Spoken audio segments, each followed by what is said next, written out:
নমস্কার বন্ধুরা, শ্রাবণ কথা নটি ব্লগে তোমাদের সবাইকে স্বাগত জানাচ্ছি। এখন বাজে সকাল 7টা, এখন থেকে ব্লগটাকে স্টার্ট করছি। তার সাথে নিয়ে নিয়েছি চা। আজকে চায়ের সাথে সকাল সকাল উঠে এভাবে ব্লগটাকে স্টার্ট করছি। বাইরের কাজে যাব, কিন্তু কালকে কি হয়েছে জানো, আমার খুব একটা এসি ঠিক শ্যুট করে না অল টাইম। তো কালকে তোমাদের দাদা রাত্রি 9টায় এসি চালিয়েছে, ভোর 5টায় গিয়ে বন্ধ করেছে। মিডিলে প্রচুর 16 দিয়েছিল, ভীষণ ঠান্ডা লাগছিল, অনেকবার বন্ধ করতে বলেছি, বন্ধ করেনি। মানে ও ঘুমিয়ে গেছে, মানে বলছি শুনতেই পাচ্ছে না। তো এরকম করে 5টার সময় উঠে আমি এসি বন্ধ করেছি।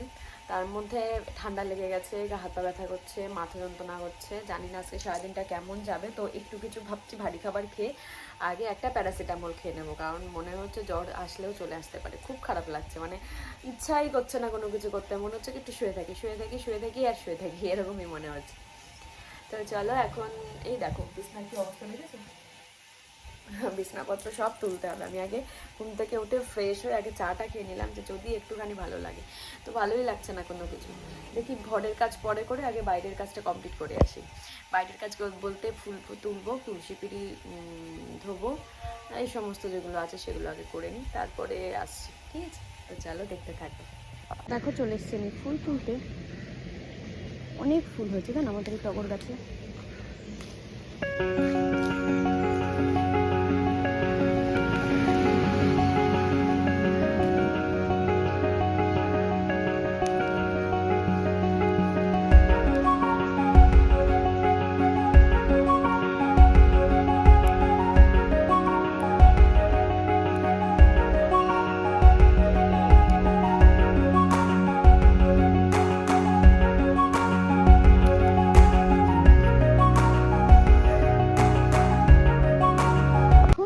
ফুল তোলা হয়ে গেছে, কিন্তু সব ফুল তুলিনি। ওই দেখো গাছে এখনো ফুল রয়েছে কিছু কিছু, ওই দেখো ভেতর রয়েছে। তো সব লাগেনি, যেটুকু লাগলো সেটুকুই নিলাম। আর ফুল তোলা হয়ে গেছে, চলো তোমাদেরকে একটু দেখাই। এই যে দেখো দুব্বো তুলে নিয়েছি অল্প কটা, আর জবা ফুলের কড়ি তো তোলা ছিল, আরও অনেক ঘরে রয়েছে। আর এই যে বেলপাতা তুলেছি, আর এই যে হচ্ছে তুলসী পাতা, অনেকগুলোই তুলেছি। তো মোটামুটি তোলা হয়েই গেল। এবার একটুখানি জল দিয়ে দেবো এতে, তাহলে কী হবে, যখন পুজো দেবো ততক্ষণ পর্যন্ত শুকিয়ে যাবে না, ঠিকঠাক থাকবে। চলো ঠাকুর ঘরের দিকে চলে এসে আমি এখন রান্নাঘরে। আর ওই যে ওরা দুজন এসে একটু বসেছে আমার সাথে গল্প করছে। ওর উপর দেখো ফ্যান চলছে না, কারণ রান্না করছি। কি রান্না করছে তোমাদের একটুখানি দেখাই। পুজোর কাজ সব কিছু কমপ্লিট করে নিয়েছি। একটু মেঘলা মেঘলা করছিল, ভাবলাম যে আবার রোদ্দুর ওঠে কিনা, কোনো ঠিক থাকে না, গরম লেগে যাবে। তো সেই জন্য ওগুলো কমপ্লিট করে, মানে বাইরের কাজ আমার কিছু নেই এখন, ঘরের কাজ ঘরে বসে করতে পারবো।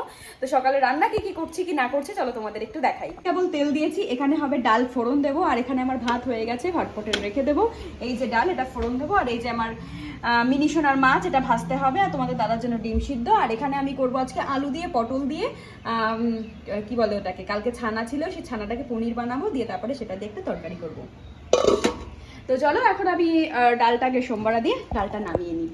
এখন আমি ডালটা সোমবারা দিয়ে দিচ্ছি। আর আমি পেঁয়াজ দিয়ে ডাল খেতে আমি ভীষণ ভালোবাসি, তোমার দাদা ভীষণ ভালোবাসে। তো চলো এখন সোমবারটা দিয়ে নিই। কে এরকম মুসুরির ডাল পেঁয়াজ দিয়ে খেতে ভালোবাসে অবশ্যই কিন্তু কমেন্ট করে জানিও। দেখো কি সমস্ত কথাবার্তা বলছে সেই থেকে। তো দেখো ডালটা এখন প্রায় হয়ে গেছে, আর একটু ফুটলে তারপর নামিয়ে দেবো। এই যে তোমাদের দাদার এখন আমি রুটি, ডাল, ডিম সিদ্ধ, এখানে আছে শসা আর লবণ, এই যে সাইডে দিচ্ছে লবণ দিয়ে দিয়েছি যাতে ডিম সিদ্ধটা খাওয়ার জন্য, আর জল। তো চলো এখন ওকে একটু দিয়ে আসি ঘরে, খেয়ে নিক। তারপরে আমি এখানে আলু পটলটা করবো। কেবল তেল দিয়ে দিয়েছি, তেলটা গরম হতে লাগুক, ততক্ষণ আমি ওকে ঘরে দিয়ে আসি। সাজিয়ে খাবার দিতেই খুব ভালো লাগে। কে এরকম আমার মতন সাজিয়ে খাবার কাউকে দিতে পছন্দ করো অবশ্যই কিন্তু কমেন্ট করে জানিও। দেখো আমার সব কিছুই কমপ্লিট হয়ে গেছে সকাল থেকে। হ্যাঁ রান্না বান্না তোমাদের না তখন কিছু শেয়ার করতে পারিনি, একটু তাড়াহুড়োর মধ্যে ছিলাম। তো এখন স্নান করে উঠলাম, এখন যাবো আমি পুজো দিতে। আর ওই যে এখানে এসে বসে রয়েছে, এমনি গল্প করছিলাম।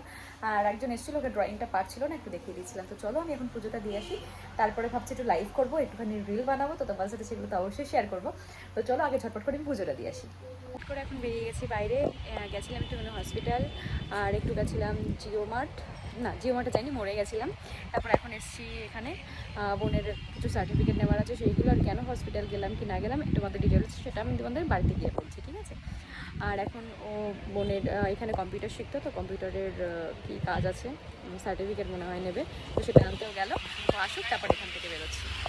তো দেখো বাজারে সব কাজ বাজ সেরে তারপরে আসলাম ফোনের স্ক্রিন গার্ডটাকে চেঞ্জ করতে, কারণ ফোনটা আমার হাত থেকে এতটাই পড়ে স্ক্রিন গার্ডটা খালি ভেঙে যায়। তো ভাবলাম যে স্ক্রিনের কিছু হওয়ার আগে স্ক্রিন গার্ডটাকে চেঞ্জ করে নিই।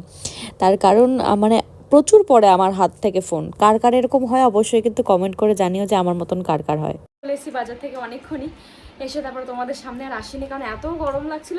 অ্যাকচুয়ালি কী বলো তো, স্নান করে উঠেই চলে গেছিলাম, তো চুলটাও ভেজা ছিল, যার জন্য বেশি গরম লাগছিল। তো আমার প্রিন্টারটা এখনও ঠিক হয়নি, যেটা নষ্ট হয়ে গেছে, বললো এসে তারপরে ওটা ঠিক করে দেবে, মানে জিনিসটা নিয়ে আসবে, নিয়ে এসে তারপর ঠিক করবে। তার ওটা জল খেয়ে নিই, তারপরে এসে এই টুকটাক যেগুলো মানে গোছানি গাছানি থাকে সেগুলো করলাম, করে নিয়ে তোমাদের দেখাই দুপুরের খাবার নিয়ে চলে এসেছি। কিছু কিন্তু আমি কিছুই নিয়ে নিই, আমি নিয়েছি শুধু উস্তা আলু ভাজা, কচু দিয়ে মাছের ঝোল, আর এই যে এটা দিয়েই যেন আমার এক থালা ভাত খেয়ে নিতে পারবো। এটা হচ্ছে আমার সব থেকে ফেভারিট, যেটা হচ্ছে দই, মিষ্টি দই, টক দই না একদম। তো চলো এখন খাওয়া দাওয়া করে নিই, তারপরে আর কি বিকাল একটা প্ল্যানিং আছে, দেখি সেটা কতদূর হয়। যদি হয় তাহলে অবশ্যই তোমাদের সেটা জানাবো। ওটা দেখানো হয়নি, সেটা হচ্ছে আলু দিয়ে পটল দিয়ে একটু ছানা ছিল কালকে, ওটা দিয়ে এভাবে করেছি। তো চলো, ওটা দেখানো হয়নি, ওটা সকালবেলা করেছিলাম, খেতে খুব ইচ্ছা করছিল, তখন লাল লাল বিয়ে বাড়ির মতন, তো ওটাও খাবো। তো চলো এখন খাওয়া দাওয়া করে নিই। এটা এখন এরকম চুপচাপ দেখছো, একটু আগে ভীষণ ঝড় বৃষ্টি হচ্ছিল, মানে বৃষ্টি হয়নি, হালকা একটু ঝড় উঠেছিল। আর আকাশের দেখেছো এখনও কিন্তু মেঘ রয়েছে হালকা হালকা, এখনও কিন্তু সন্ধ্যা নামার মতন হয়নি, পুরো মেঘলা আকাশের জন্য এরকম ওয়েদার লাগছে। এই যে দেখো আমার কিন্তু ফ্ল্যাশ জ্বলছে, যার জন্য তোমাদের এরকম লাগছে, তার আমি ফ্ল্যাশটা অফ করে তোমাদের দেখাই।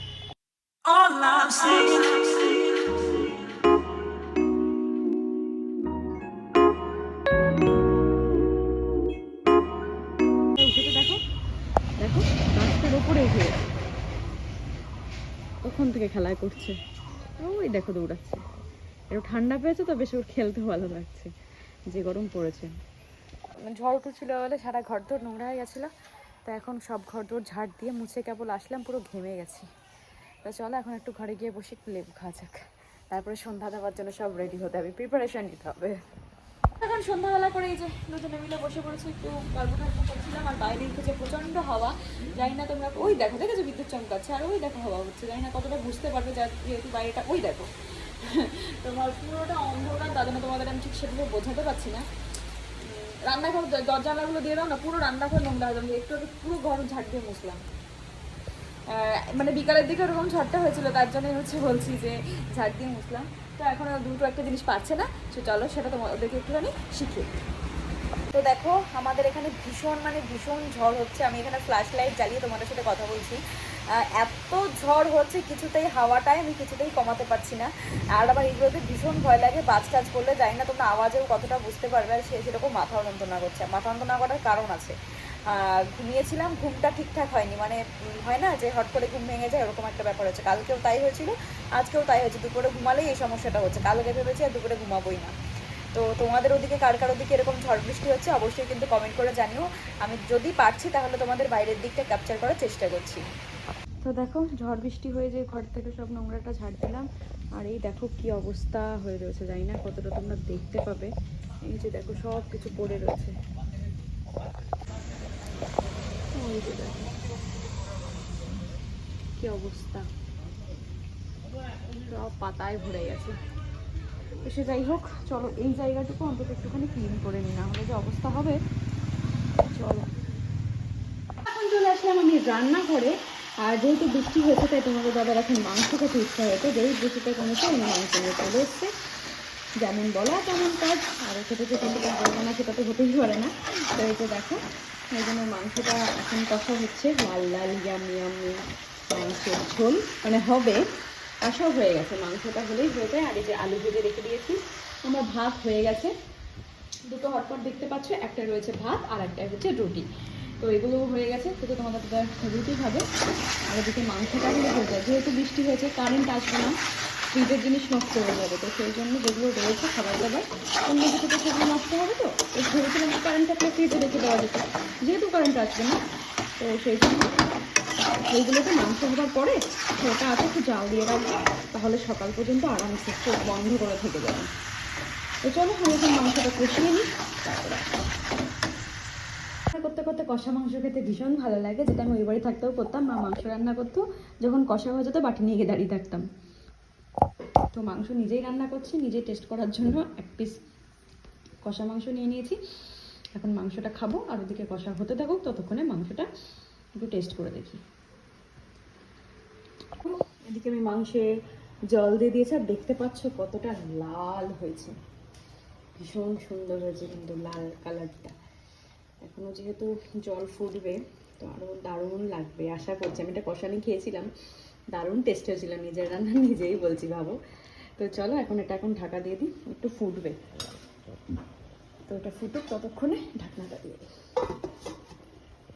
হয়ে গেছে আমার মাংস রান্না, তোমাদেরকে একটু দেখাই। পুরো গরমা গরম লাল লাল ঝোল, দেখো ধুয়ো উঠছে পুরো, ওই দেখো পুরো লাল হয়েছে। লালটা না তোমরা খুব একটা বুঝতে পারছো না যতটা লাল হয়েছে। তো চলো এখন এটা ঢেকে রেখে দিই, গন্ধটা থাকবে, এভাবে ঢেকে রেখে দেবো। তো এখন দেখি আর কি করি, ওই যে জিনিসগুলো রয়েছে ওগুলো একটু জাল দিয়ে নিই, তারপরে তোমাদের সামনে আসছি আবার।